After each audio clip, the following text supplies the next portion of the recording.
এই এভরিওয়ান, তো বরকে আজকে সকাল সকাল বলেছিলাম এই লাল ডাঁটাগুলো আনতে। কয়েকদিন ধরে খেতে ইচ্ছে করছিল, আর 3টে ডাঁটায় এত পরিমাণ শাক ছিল যে কি বলবো। তো এগুলো কেটে রান্না করার সময় দেখলাম উঠোন দিয়ে একটা বড় সাপ যাচ্ছে, আর সাপটা গিয়ে আমাদের ধানের মড়াইয়ের নিচে ঢুকেছিল। যদিও ভিডিওতে খুব একটা বোঝা যাচ্ছে না, তবে আমি খালি চোখে দেখতে পাচ্ছিলাম। আর বরকে বলেছিলাম সন্দেশ আনতে, তো আমার জন্য সন্দেশ নিয়ে এসেছিল। আর এই নারকেলটা ভরা অনেকদিন ধরে রাখা ছিল, তো ওকে বলেছিলাম এটা ছাড়িয়ে কেটে রাখতে খাওয়ার জন্য।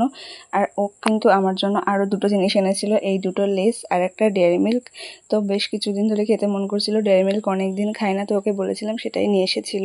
ওদিকে নারকেল ছাড়াতে ছাড়াতে আমি এদিকে একটু স্কিন কেয়ার করছিলাম। এই জুডিওর আই প্যাচগুলো যে এখনও আমার কাছে রয়ে গেছিলো, আমার খেয়ালই ছিল না। আমি আলমারি খুলে দেখলাম, আমি ভেবেছিলাম হয়তো একটা পেয়ার আছে, বাট একটা পেয়ার দেওয়ার পরে দেখলাম আরও একটা পেয়ার আছে, তো রেখে দিয়েছিলাম। অনেক দিন পরে লাগালাম, লাগিয়ে বসেছিলাম, তখনই দেখলাম কিন্তু আমার বর একটা লজেন্স এনে রেখেছে। তো লজেন্সটা খুলে দেখলাম এরকম অরেঞ্জ শেপের, তো বেশ কিউট লাগছিল, তো একটা ভিডিও করে রাখলাম, দেন খেয়ে নিয়েছিলাম। আমার শ্বশুর তো রান্নার কাজে যায়, তো সেখান থেকে এই ফ্রাইড রাইস এনেছিল, সেটাই আজকে খেলাম। এই চিকেন কষা দিয়ে, চিকেন কষাটা বানিয়েছিল কিন্তু আমার বর, তার সাথে কিন্তু বড় মাও একবারে মাংসর ঝোল দিয়েছিল। তো সব মিলিয়ে তো দুপুরের লাঞ্চটা ভালোই জমিয়ে হয়েছিল, ফ্রাইড রাইস আর তার সাথে চিকেন কষা।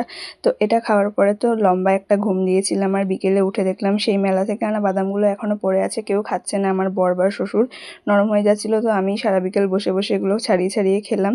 আর জল কাদার জন্য তো অনেক দিন ধরে ঘর থেকে বেরোতেই পাচ্ছি না, তাই আমার বর সন্ধ্যের পরে বড় মাদের ঘরে আমাকে দিয়ে গেছিলো। তো সেখানে বসে এই পুচকের দুষ্টুমি দেখছিলাম। এই দেখতে দেখতে কিন্তু আমার বর চলে এসেছিলো বিরিয়ানি নিয়ে 2 প্লেট, আর 120 টাকায় অনেকটাই কোয়ান্টিটি ছিল। আর তার সাথে ছিল 2 পিস চিকেন, 1 পিস আলু আর ডিম, আর তার সাথে স্যালাড। এতটাই কোয়ান্টিটি ছিল যে আমরা 1 প্লেট দুজনে মিলে খেয়েছি, আর 1 প্লেট তো পড়েই ছিল। তো আজকের মতো এইটুকুই।